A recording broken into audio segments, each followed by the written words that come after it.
warahmatullahi wabarakatuh. Pertanyaannya saya Fatih, Ibu bisa mengaku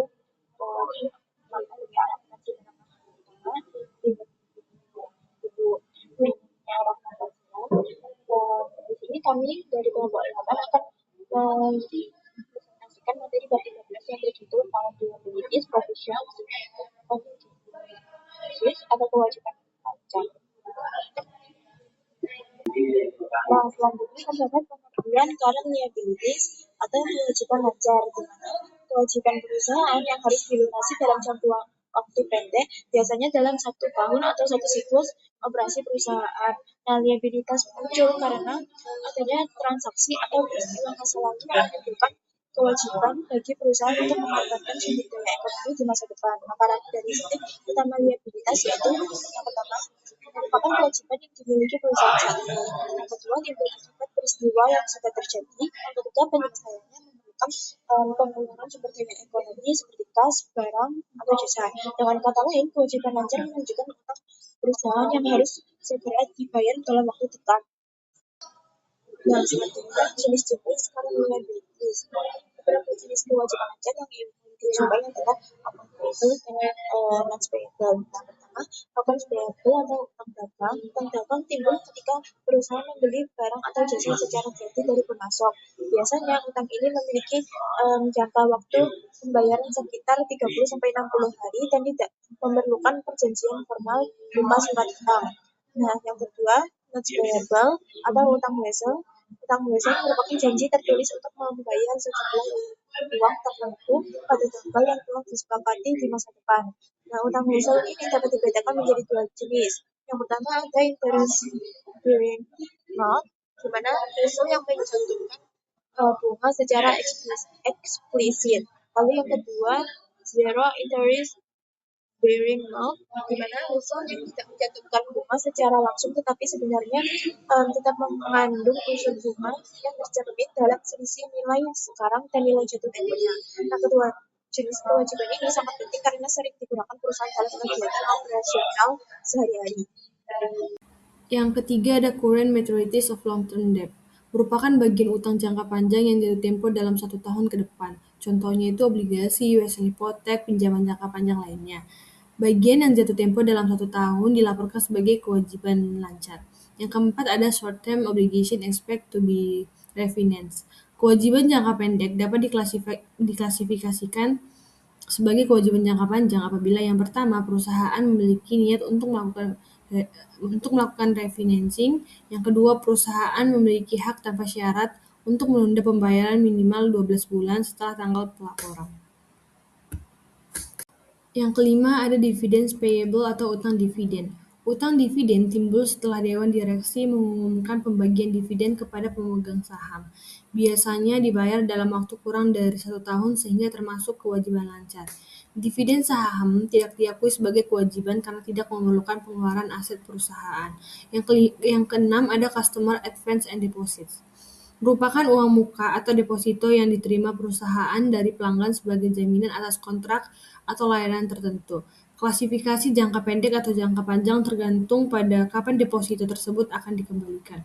Yang ketujuh ada unearned revenue atau pendapatan diterima di muka. Pendapatan diterima di muka adalah pembayaran yang diterima perusahaan sebelum barang diserahkan atau jasa diberikan. Contohnya layanan majalah, tiket pesawat, dan uang muka jasa.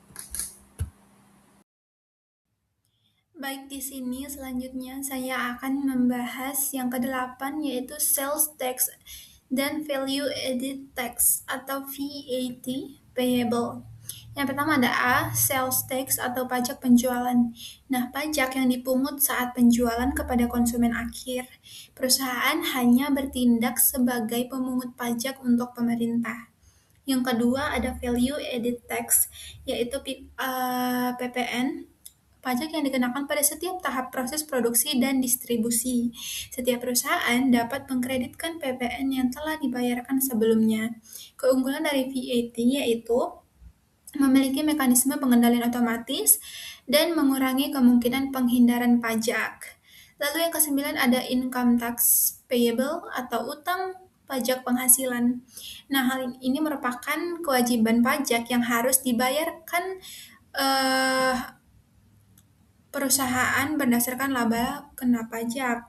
Pajak terutang diklasifikasikan sebagai kewajiban lancar sampai dilakukan pembayaran. Lalu yang ke-10 ada employer related liabilities. Kewajiban yang berhubungan dengan karyawan meliputi A. Payroll deductions atau potongan gaji seperti pajak penghasilan, iuran jaminan sosial, iuran serikat pekerja. Lalu ada B. Compensated absences, yaitu hak cuti berbayar seperti cuti tahunan, cuti sakit, cuti melahirkan. Dan yang ketiga ada bonus. Bonus yang belum dibayarkan harus diakui sebagai kewajiban lancar. Yang bagian C ada provisions. Pertama ada pengertian provisi. Provisi adalah kewajiban yang waktu maupun jumlah pembayarannya belum pasti. Contoh dari provisi ini yaitu 1. Gugatan hukum, garansi produk, rekonstruksiasi perusahaan, dan kerusakan lingkungan. Lalu yang B ada syarat pengakuan provisi. Perusahaan mengakui provisi jika memenuhi 3 syarat berikut. Yang pertama, memiliki kewajiban saat ini akibat peristiwa masa lalu. Yang kedua, kemungkinan besar akan terjadi arus keluar sumber daya ekonomi. Dan kewajiban dapat diestimasi secara andal. Selanjutnya ada jenis-jenis provisi. Yang pertama litigation provisions, provisi gugatan hukum. Perusahaan harus mempertimbangkan probabilitas kekalahan perkara, kemampuan mengestimasi kerugian, waktu terjadinya peristiwa yang menimbulkan gugatan. Jika kemungkinan besar kalah dan kerugian dapat diestimasi, perusahaan wajib mencatat provisi. Yang kedua ada warranty provisions atau provisi garansi, merupakan kewajiban yang timbul karena perusahaan menjamin kualitas produk yang terjual. Karakteristiknya diakui saat penjualan terjadi, diestimasi berdasarkan pengalaman masa lalu. Selanjutnya ada refund provisions, muncul apabila perusahaan memiliki kebijakan pengembalian barang kepada pelanggan. Jika kemungkinan pengembalian tinggi dan dapat diestimasi, perusahaan harus mengakui provisi. Terakhir ada environmental provision, provisi yang berkaitan dengan biaya pemulihan atau pembersihan lingkungan akibat aktivitas perusahaan. Kelima ada one rose contracts, kontrak yang biaya pemenuhannya lebih besar daripada manfaat ekonomi yang diperoleh. Keenam ada restructuring provision, provisi yang timbul akibat restruktur perusahaan seperti penutupan cabang, PHK, dan organisasi usaha. Ke bagian E ada contingents atau kontingensi. Kontingensi adalah kondisi yang hasil akhirnya bergantung pada kejadian masa depan yang tidak pasti. Jenis kontingensi pertama adalah loss contingency. Kemungkinan kerugian di masa depan diakui apabila probable kemungkinan besar terjadi dapat diestimasi secara andal. Kedua ada gain contingency, kemungkinan keuntungan di masa depan tidak boleh diakui sebelum benar-benar terrealisasi karena melanggar konsep konservatisme.